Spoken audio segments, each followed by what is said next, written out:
Hey everyone, and welcome back to the Shift to Sit the Fan. Tonight we're tearing into a pile of stories that expose the Liberals' endless hypocrisy and progressive nonsense. We'll start with their sneaky deposits on more American F-35 jets while pretending to ditch them. Then Marc Miller's arrogant push for exemption powers that scream dictatorship. Next, the Liberal meltdown over Conservative MP Jamil Javani's smart DC trip, complete with Nazi smears. Yeah, big surprise there. We'll mock Doug Ford's petty jab at Pierre Poilievre. After that, the Gordie Howe bridge mess, where Ford blusters, Carney spins, and the White House demands control. And wrapping up, the infuriating Liberal refusal to reveal CCP-targeted ridings in the last election. Let's dive in and call out the fakery.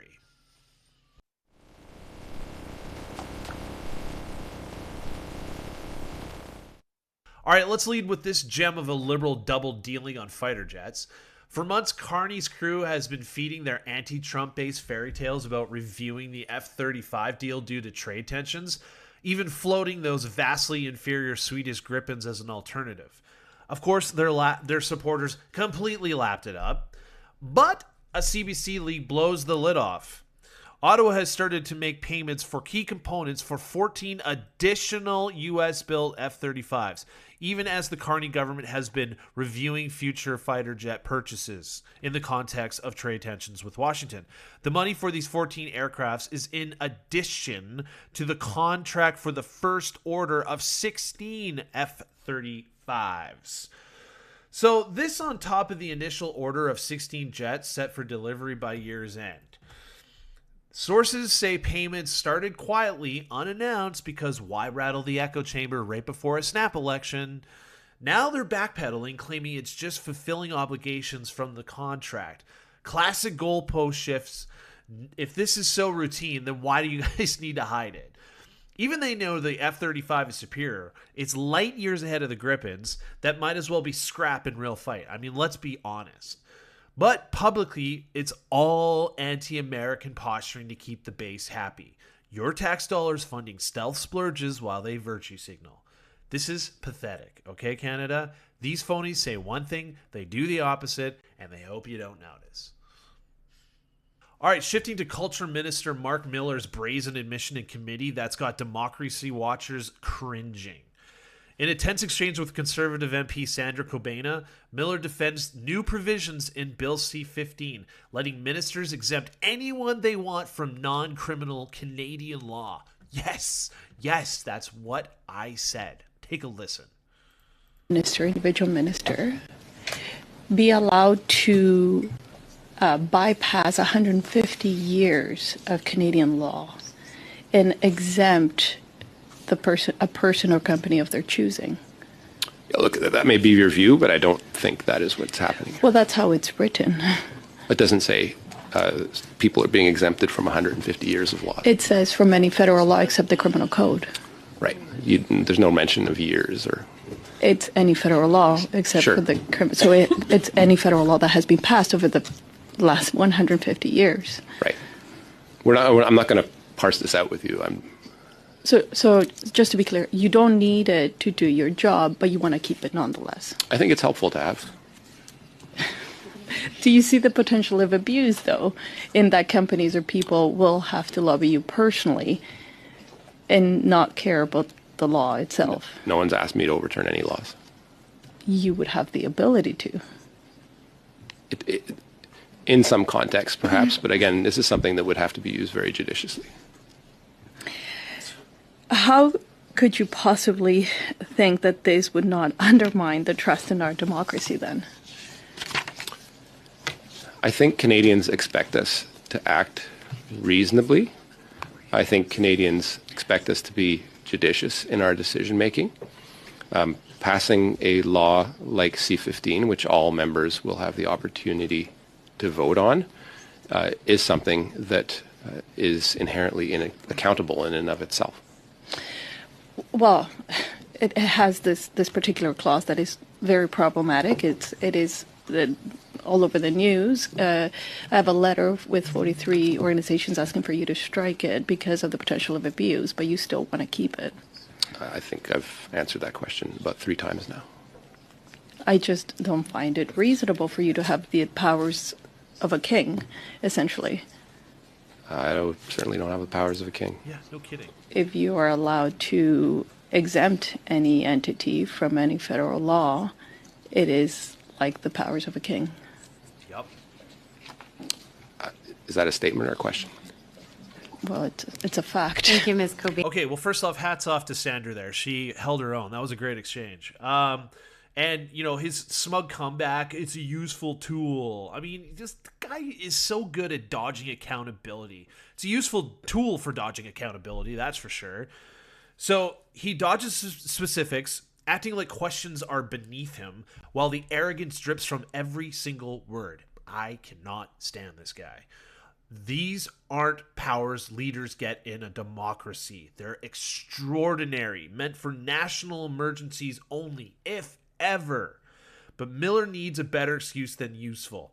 How about just following the laws like the rest of us, instead of crafting these loopholes for favorites or covering for rule breakers? This elitist vibe shows exactly why trust in our institutions is gone. Progressives love rules for you and exemptions for them. Okay, now the Liberals' hysterical reaction to Conservative MP Jamil Javani's trip to Washington, proof positive of their divisive playbook. So Javani headed to D.C. amid our economic woes, 52,000 private sector jobs lost last month, recession looming, auto workers hammered by Chinese imports. He met Trump, his old pal J.D. Vance, Marco Rubio, senators from key states, the U.S. trade rep, and businesses hiring Canadians. So the takeaways from this were optimism on advancing CUSMA for mutual economic and security wins, focusing on sectors like autos. Javani stresses relationships matter in diplomacy because they do, and he's debriefing Carney and LeBlanc to keep it multi-partisan. But what did the Liberals do? A total meltdown, of course. Listen to this. A U.S. hostile government, deliberate destruction of global allegiances and the stability that our country has relied on. We have a Conservative Party of Canada's own Unity Mitford, who is attempting to freelance negotiations with the American president right now. There's separatist movements. On a point of order. That Liberal MP just slimed Javani and Vance's Unity Mitford, who was a British fascist and aristocrat known for her relationship with Adolf Hitler. She joined his inner circle, spouted anti-Semitism, and shot herself when war pitted her loves against each other. This is such dangerous rhetoric, equating outreach with Nazi sympathy. This is from the party that sidelined Canada in trade talks, like Trudeau in 2017, when Mexico cut bilateral trade deals with the U.S. first, leaving us scrambling. Now Mexico's announcing CUSMA reforms and critical mineral plans with the U.S., Canada excluded again. Javani is calling for unity and strategy. Liberals opt for smears. This tells you everything about their priorities. Okay, let's take a quick look at Doug Ford's drive-by passive-aggressive clownery towards Pierre. Have a listen to this. Have you given any advice to Pierre Poilievre? Have you given any advice to Pierre Poilievre about a possible election? No. I saw Pierre at the portrait hanging of Prime Minister Harper. Shook hands, said hello, congratulated him, and For what? For getting a convention. Yeah, 80 some odd percent. But anyways, you don't win elections at conventions. You win elections across the country. So let's see what happens if the Prime Minister decides to call elections. Subtle dig, Doug. That's really rich, since you scheduled your own party's convention on the exact same dates as the CPC's, literally siphoning hundreds of Poilievre supporters from showing up to his convention, and then for good measure, you banned all journalists from your convention. Transparency, not your style, is it? See, Ford talks a big game, but comes across as clueless, like he's winging it. This petty infighting hurts conservatives, and while liberals laugh, but you know what? I am done calling this guy a conservative. This guy is milquetoast conservative at best. He's a red Tories. He's the most fraudulent conservative in the entire country.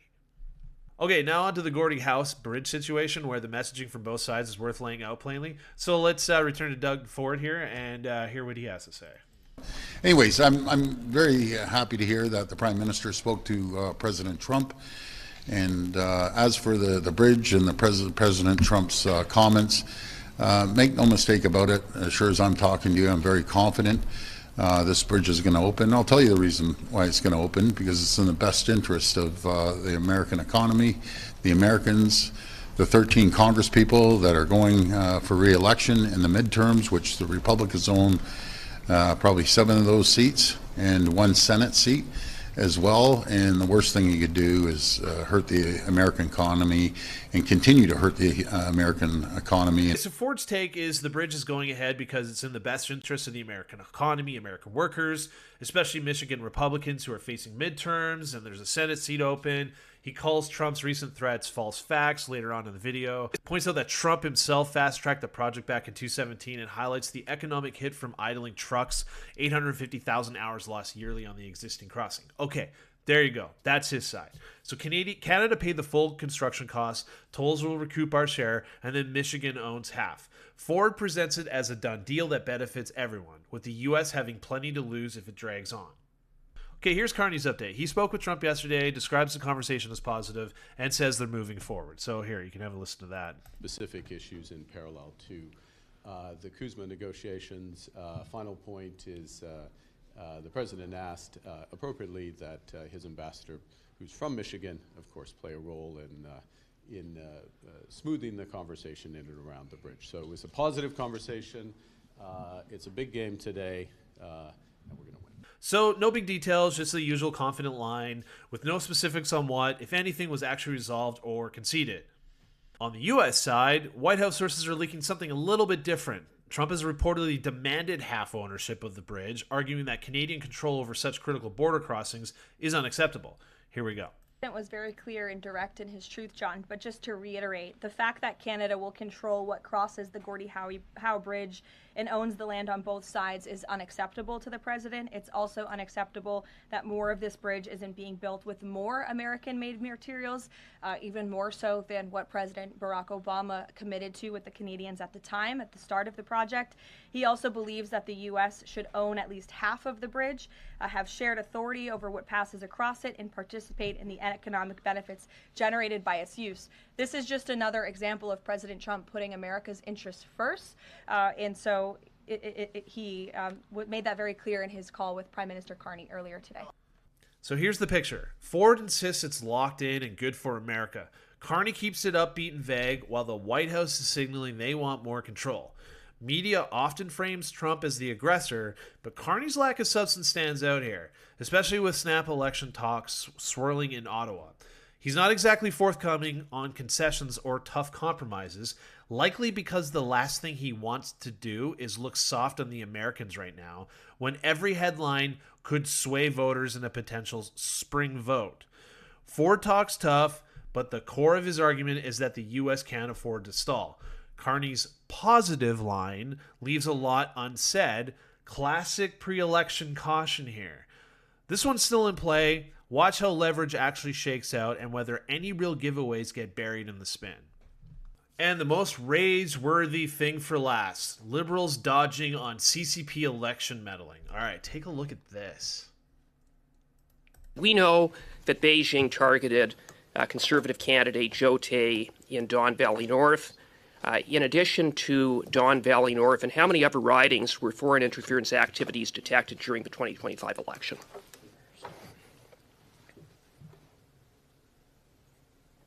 Thank you very much, Mr. Chair, for the question. What I can tell the committee is that the site task force ensured that prior to the election, all security cleared representatives of the parties were provided the mechanism to ensure that all campaigns and individual candidates had the ability to report to site instances where they felt that foreign interference or other threats to the election could have been Ms. Lloyd, the What? site task force gathers intelligence and information. It provides it to the panel. The panel is tasked with the cabinet directive that includes informing candidates, but determines whether to go public, but determines whether threats reach the level of compromising an election on a national scale. I just asked you a simple question. How many ridings, aside from Don Valley North, were targeted? Thank you, Mr. Chair.